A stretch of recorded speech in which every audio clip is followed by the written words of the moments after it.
خواتین و حضرات اور باقی تمام سامعین، سلمی سے زندگی کی بات کا یہ سلسلہ آگے بڑھ رہا ہے ایپیسوڈ نمبر 20 کے ساتھ۔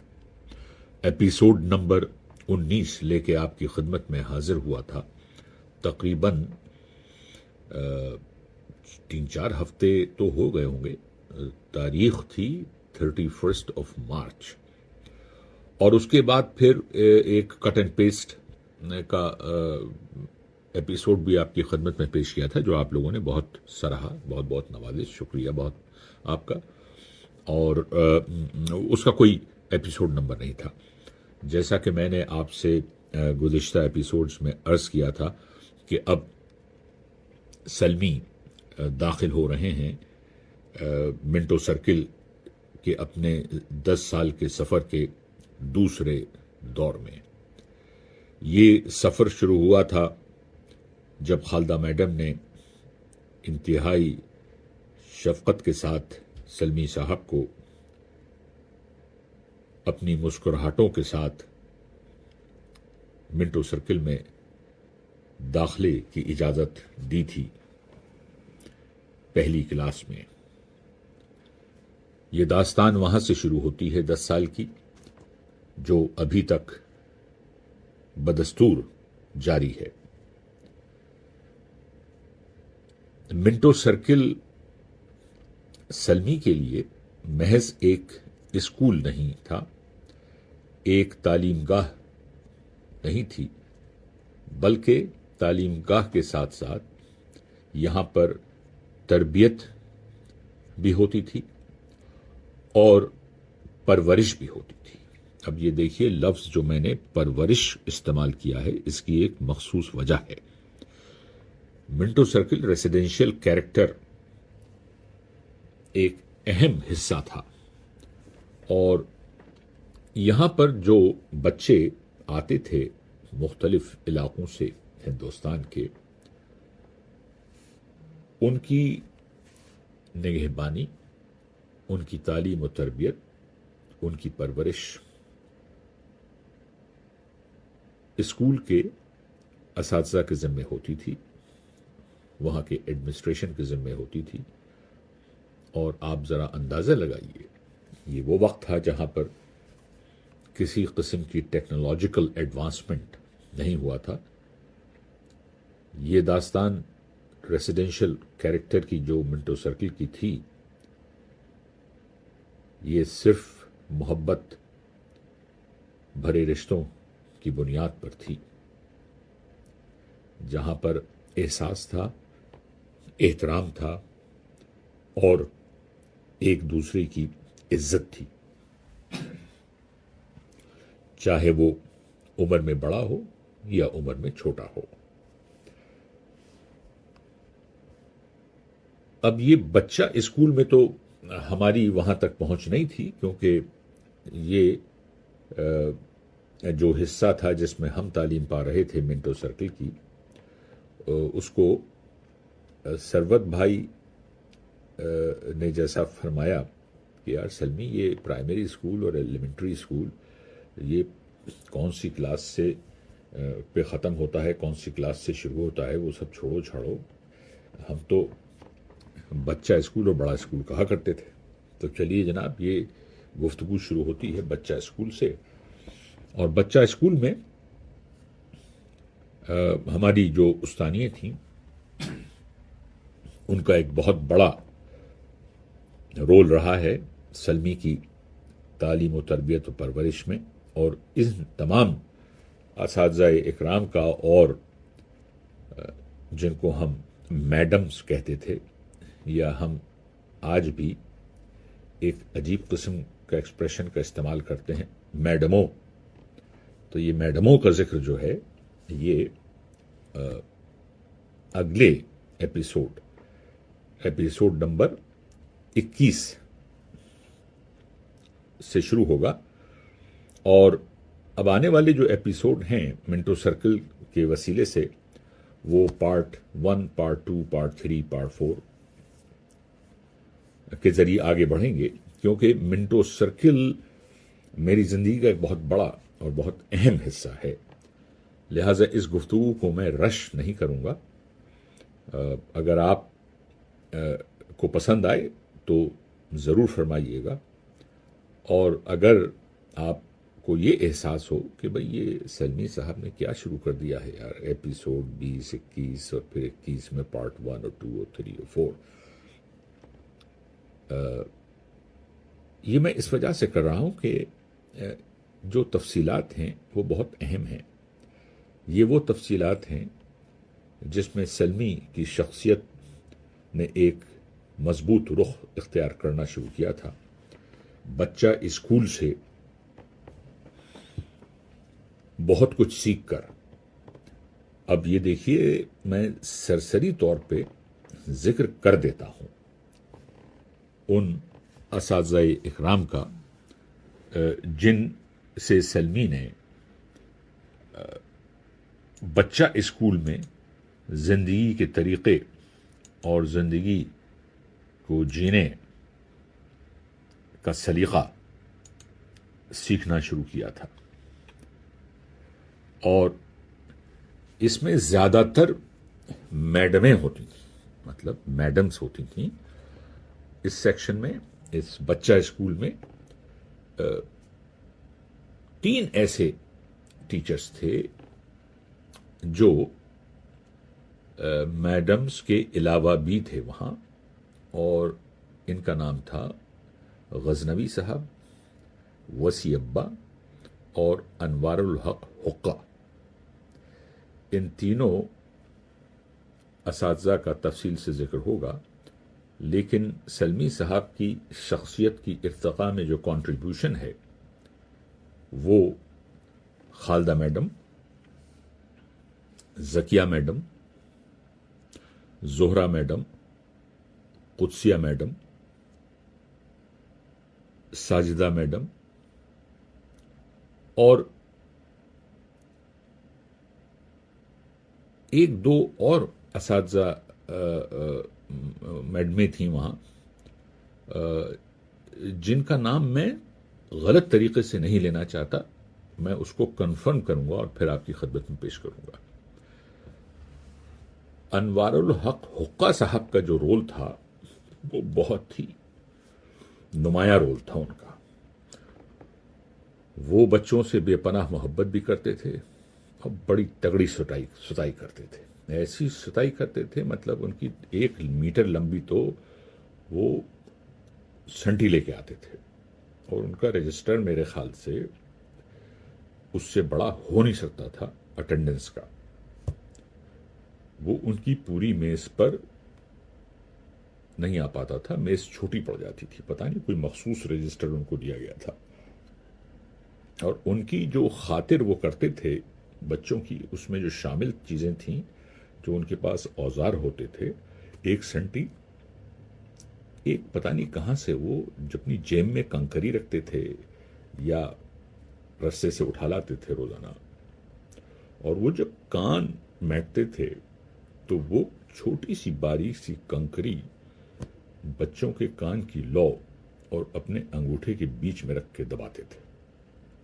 اب یہ میرا ذاتی تجربہ نہیں ہے بھائی، دیکھیے سلمی کو انہوں نے نہ مرغہ بنایا، نہ سنٹی ماری، اور نہ یہ کنکری کے ساتھ انہوں نے استقبال کیا. اور جو سب سے شدید حربہ تھا ان کا وہ مرغہ بنانا. مطلب ایک وقت میں 3-4 بچے 1 گھنٹے کے لیے مرغہ بنے ہوتے تھے، روز کا معمول تھا یہ. اب ان کی حالتیں خراب ہو جاتی تھیں. وہ خیر مرغہ بنتے بنتے ڈھیٹ بھی تھے ان میں سے بہت سے، ان کے کافی ٹانگے وانگے جوڑ ووڑ کولے وولے بہت مضبوط ہو گئے تھے. ان کو بھی معلوم تھا کہ بھائی مہینے میں 4-5 مرتبہ تو مرغہ بننا ہی بننا ہے. تو یہ تھے انوار الحق حقہ صاحب. ان کی بہت لمبی داستان ہے. یہ داستان ان کی شروع ہوتی ہے ہمارے ماموں سے، ہمارے چچازاد بھائیوں سے اور ہمارے اپنے بھائیوں سے. چلیے یہ تو آپ کو میں نے صرف انوار الحق حقہ صاحب کے بارے میں بہت ہی سرسری طور پر بتایا ہے. اب چلیے دیکھیے یہ جو منٹو سرکل کا بچہ سیکشن تھا، یہاں پر بہت اہم لوگ ہوا کرتے تھے، اور وہ لوگ اس حصے میں ایز اے وارڈن رہتے بھی تھے۔ یہ وہ حصہ تھا جہاں پر دو وارڈنز کا ریزیڈنس تھا۔ ایک میں رہتے تھے صغیر پدے اور دوسرے میں رہتے تھے وسیع ابا۔ اچھا، وسیع ابا وارڈن بھی رہے، اور میرے خیال سے وہ جتنے سال اسکول میں رہے وہ وارڈن ہی رہے، حالانکہ ان کی اپنی ذاتی رہائش کہیں شہر میں اپر کوٹ پہ تھی، لیکن اسکول نے خاص طور سے خالدہ میڈم بہت شفیق خاتون تھیں، انہوں نے خاص طور پر وسیع ابا کو وہ ریزیڈنس دلوایا تھا، چونکہ وہ ایک ایسے استاد تھے جن کو آپ ماسٹر کی کہہ سکتے ہیں، وہ ہر جگہ فٹ ہو جاتے تھے اور بچوں سے بہت محبت کرتے تھے، کبھی بچوں کی ستائی پٹائی نہیں کرتے تھے، بچے ان سے بہت محبت کرتے تھے، اور وسیع ابا فکسچر تھے اس اسکول کا۔ منٹو سرکل کی جو خصوصیات تھیں ان میں یہ تھی کہ مکمل شخصیت کو ڈیولپ کیا جاتا تھا۔ اب وسیع ابا کا رول بہت اہم تھا۔ وسیع ابا دیکھیے 26 جنوری 15 اگست کو انتہائی اہتمام سے، انتہائی ادب سے، اور اتنا گہرا انوالومنٹ ہوتا تھا ان کا، وہ پورا انتظام وہی کرتے تھے، اور وہ ہمیشہ اس بات کا خیال رکھتے تھے کہ جو بھی انتظام ہو رہا ہے وہ جتنا زیادہ پرفیکٹ ہو سکے ہونا چاہیے۔ بچوں کی وہ ٹریننگ کرتے تھے، اس سے پہلے ان کو ان کی مشق کرواتے تھے۔ اس کے علاوہ وہاں پر جو میلاد النبی ہوتے تھے ان میں بھی وہی آرگنائزر ہوتے تھے، بیت بازی ہوتی تھی اس میں بھی وہ آرگنائزر ہوتے تھے، ایک NCC کے لیے بچوں کو وہ تیار کرتے تھے، پریڈیں وہ سب کراتے تھے وہاں پر، اور جتنے بھی وہاں پروگرام ہوتے تھے اس کے سربراہ وسیع ابا ہوتے تھے۔ تو اب آپ سوچئے وسیع ابا کا کتنا اہم رول تھا، اور ان کو خود بھی یاد نہیں تھا کہ ان کو جو اپوائنٹمنٹ لیٹر ملا تھا وہ کون سا مضمون پڑھانے کے لیے ملا تھا، خود بھی نہیں معلوم تھا ان کو، لیکن یہ ہر مضمون پڑھانے والی ٹیچر کے ایوز میں کلاس روم میں ضرور جاتے تھے، اور بہت کانفیڈنٹلی جاتے تھے، اور وہاں بیٹھ کے بچوں کو چٹکلے سناتے تھے، ان کو زندگی کے اخلاق اور آداب سکھاتے تھے، ان کو تمیز اور تہذیب سکھاتے تھے جو کسی کتاب میں اس زمانے میں ملتی نہیں تھی، اور ان کے اوپر کوئی پریشر نہیں ہوتا تھا کہ بھئی کورس پورا کروانا ہے، ہسٹری پڑھانی ہے، جغرافی پڑھانی ہے، میتھمیٹکس پڑھانی ہے، سائنس پڑھانی ہے، ان سب کا پریشر ان کے اوپر نہیں ہوتا تھا، کیونکہ یہ تو ریپلیسمنٹ ٹیچر ہوا کرتے تھے، یا جسے کہتے ہیں نا سپلائی ٹیچر۔ بھائی کسی کو ٹیچر جو ریگولر ٹیچر ہوتے تھے، کالی کھانسی ہو گئی، نزلہ زکام ہو گیا، ملیریا ہو گیا، جونڈس ہو گیا، اسی طرح چیزیں ہوتی تھیں اس زمانے میں، تو ان کی جگہ وسیع ابا تشریف لاتے تھے، اور یہ وقت بچوں کی شخصیت کی ارتقاء میں بہت اہم وقت ہوتا تھا۔ اور دیکھیے یہ اس وقت ہم نہیں سمجھ پاتے تھے، لیکن آج سلمی جب مڑ کے دیکھتے ہیں اس دور میں اور ان کلاس رومز میں داخل ہوتے ہیں اور جب وسیع ابا کا چہرہ دیکھتے ہیں تو یقین کیجئے اندازہ ہو جاتا ہے کہ انہوں نے وہ پڑھایا اس وقت جو کسی کتاب میں، کسی کتاب کے چیپٹر میں نہیں تھا۔ وہ جس انداز سے سمجھاتے تھے، پڑھاتے تھے، بتاتے تھے، وہ بے مثال ہے، اور یہ بالکل مختلف شخصیت تھے. ایک طرف انوار الحق حقہ رین آف ٹیرر اور دوسری طرف یہ شفیق مسکراہٹ اور ہر بچے کی ہر شیطانی کو مسکراہٹ کے ساتھ سمجھانا اور سلجھانا. وسیع ابا رہتے وہیں تھے. کبھی کبھی ان کی بیگم صاحبہ وغیرہ بھی بچے بھی آ جاتے تھے ان کے ساتھ رہنے کے لیے، لیکن زیادہ تر وہ وہاں اکیلے ہی رہتے تھے اور اپنے آپ کو وہاں کا بہت ہی سخت ایڈمنسٹریٹر سمجھتے تھے. وہ سخت وقت تھے نہیں. وہ ہر کمرے میں، ارے بھائی آپ جس ہاسٹل کے وارڈن نہیں ہیں وہاں کیوں گھسے جا رہے ہیں دندناتے ہوئے؟ لیکن نہیں جناب، وہ ہر کمرے میں موجود ہوتے تھے، ڈائننگ ہال میں موجود ہوتے تھے، وہاں پر جو لائبریری ہوتی تھی اس میں گھسے ہوئے ہوتے تھے. ہر چیز میں ان کا دخل ہوتا تھا اور کسی کو بھی اعتراض نہیں ہوتا تھا ان کی اس عادت کا. بلکہ صغیر پدے تو بڑے خوش ہوتے تھے، کیونکہ صغیر پدے جو تھے وہ اتنے ایکٹیو نہیں تھے. وہ اپنے تمام کام کرتے تھے بطور وارڈن اور کوئی کوتاہی نہیں ہوتی تھی اس میں، لیکن ان کا ایک شیڈیول تھا، ان کا ایک طریقہ تھا اپنا کام کرنے کا، اور وہ بہت فارمل طریقے سے کرتے تھے. وسیع ابا تو ایسے تھے جیسے کسی کے والد صاحب گزرے کمرے میں بغیر کھانسے ہوئے، بغیر کھٹکھٹائے ہوئے، اور وہ جان بوجھ کے کرتے تھے. پھر وہ یہ جو محسوس کرتے تھے، دیکھتے تھے، پھر وہ اس کی اطلاع خالدہ میڈم کو بھی دیتے تھے، اور جو اسکول کے پرنسپل تھے ہائی اسکول کے، جو اسکول کے پرنسپل ہوتے تھے نا، ان کی ذمہ داری دونوں کی، بڑا اسکول اور چھوٹا اسکول دونوں کی ہوتی تھی. لیکن خالدہ میڈم تو ٹاورنگ پرسنالٹی تھی بھائی. وہ ایک ایسی شخصیت تھیں جن کے سامنے اسکول کے پرنسپل جو تھے ان کی امیج بھی مدھم ہو جاتی تھی، کیونکہ یہ چھوٹا بچہ اسکول کے بچوں کو سنبھالنا اور ان کو اس طریقے سے ہینڈل کرنا کہ کسی قسم کا خلفشار نہ ہو، والدین آ کے لڑیں جھگڑیں نہیں، یہ ایک بہت بڑی آرٹ تھی. اور وہ خالدہ میڈم اپنے جو بھی ٹیچرز ان کے ساتھ کام کرتی تھیں ان سے مل جل کے کرتی تھیں. اور آپ کے ساتھ جو میں ایک گروپ کی تصویر شیئر کروں گا،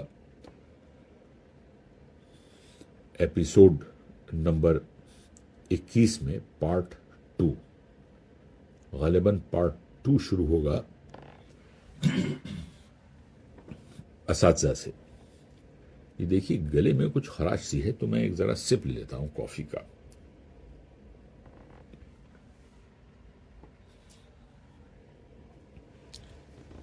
اس تصویر سے آپ کو اندازہ ہوگا کہ وہ تمام استانیہ کتنی خوشی سے اور فخر سے اپنا کام انجام دیتی تھی. یہ بہت بڑی خوبی ہے، اور یہ ایک ایسے ایڈمنسٹریٹر کا کیریکٹر ہے جو لوگ کئی اسپیشلائزڈ انسٹیٹیوٹس میں جا کے سیکھتے ہیں اور پڑھتے ہیں. آج کل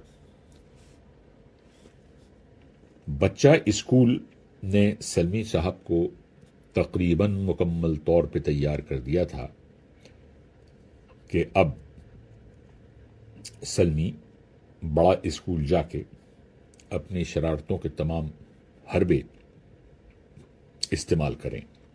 اچھا، بچہ اسکول کے جو ہمارے ساتھی تھے وہ تو ظاہر سی بات ہے ہمارے ساتھ ہی آگے بڑھ رہے تھے،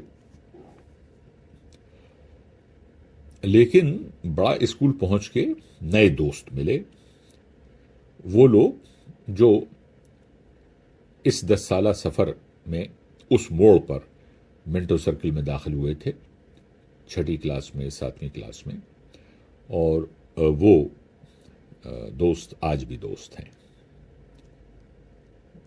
وہ وقت جو ان کے ساتھ گزرا وہ بہت ہی بے لوث وقت تھا، اور ہماری شرارتوں میں چاہتے نہ چاہتے وہ بھی داخل ہو گئے تھے، اور اس کا آگے بیان ہوگا۔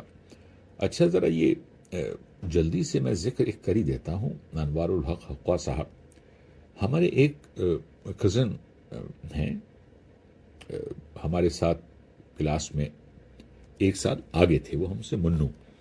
اچھا، منو میاں جو ہیں ان کی بھی میتھمیٹکس حساب کتاب بالکل ہماری جیسا تھا،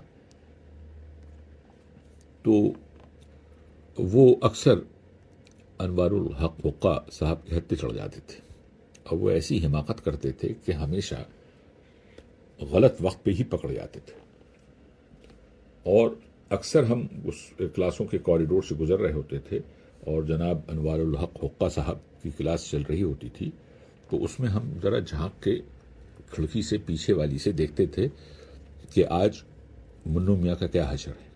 ارے بھائی، منو میاں میرے خیال سے مہینے میں 5، 6، 7، 8 مرتبہ مرغا بنتے تھے، تو وہ انوار الحق حقہ ان سے عاجز آئے ہوئے تھے، وہ ان سے عاجز آئے ہوئے تھے۔ بہرحال وہ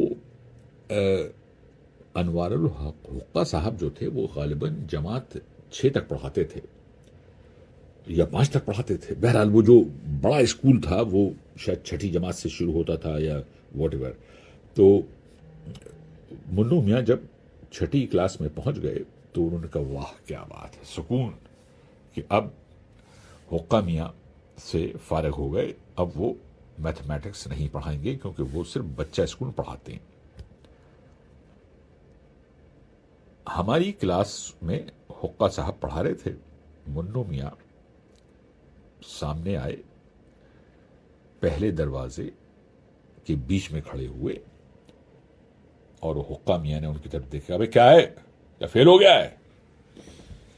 تو انہوں نے کہا ارے حقے پاس ہو گیا ہوں میں، جان چھوٹ گئی، حقہ حقہ حقہ۔ اور صاحب انہوں نے 5، 6 مرتبہ لہرا لہرا کے حقہ حقہ ان کو کہا، اور جناب انوار حقہ صاحب نے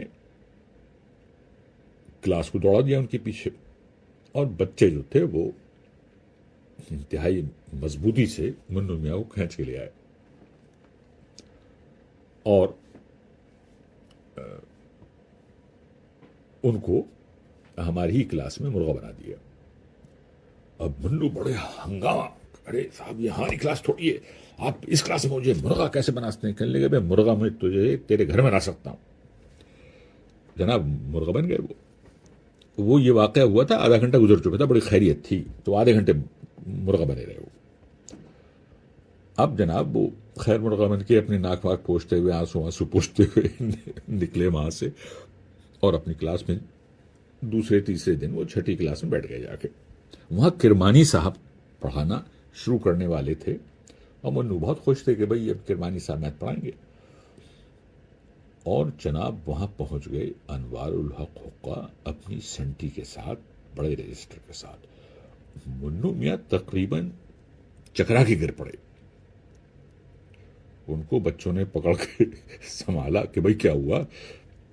اب جناب حقہ میں داخل ہوئے، منو صاحب بے قرار ہو کے تڑپ کے کہتے ہیں ارے صاحب آپ غلط کلاس میں آ گئے، یہ آپ کی کلاس تھوڑی ہے، کرمانی صاحب آنے والے ہیں یہاں۔ تو انہوں نے کہا ہاں کرمانی صاحب اس کلاس میں نہیں آئیں گے، اب یہ کلاس مجھے دے دی گئی ہے۔ اب آپ سمجھ لیجئے منو میاں کا کیا حال ہوا ہوگا۔ تو یہ داستان تھی منو میاں کی، اور سونے پہ سہاگا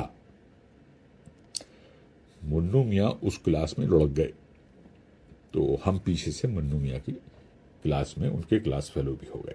تو یہ آپ کو بالکل صحیح حقیقت بیان کر رہا ہوں میں۔ اب آپ کہیں گے یار سلمی آپ خود بہت کمزور تھے میتھ میں، تو آپ کی خاطر کیوں نہیں کرتے تھے انوار الحق حقہ؟ اس کا ذکر آنے والے ایپیسوڈ میں ہوگا، اس کی کیا وجہ تھی۔ یہ کوئی فیور نہیں کرتے تھے وہ ہمیں، لیکن سلمی جو تھے وہ شرارتیں جو کرتے تھے وہ بڑی سنتلت طریقے سے کرتے تھے، بڑی چنڈ چیز تھے سلمی، تو وہ کبھی بھی کسی کے لیفٹ میں نہیں آتے تھے۔ اچھا، اور دیکھیے یہ جب ہم بچہ اسکول سے نکل کے بڑا اسکول میں داخل ہو رہے تھے تو ایک چیز ہم نے سیکھنی شروع کر دی تھی، اور وہ بہت اہم چیز ہے، وہ آج تک چلتی ہے، لیکن ہم نے منٹو سرکل میں ہی سیکھی تھی، اور ہائی اسکول یا بڑا اسکول میں داخل ہوتے وقت یہ کافی مہارت حاصل کر لی تھی۔ اور وہ کیا چیز تھی؟ وہ یہ چیز تھی، ایک ہاتھ میں مکھن اور ایک میں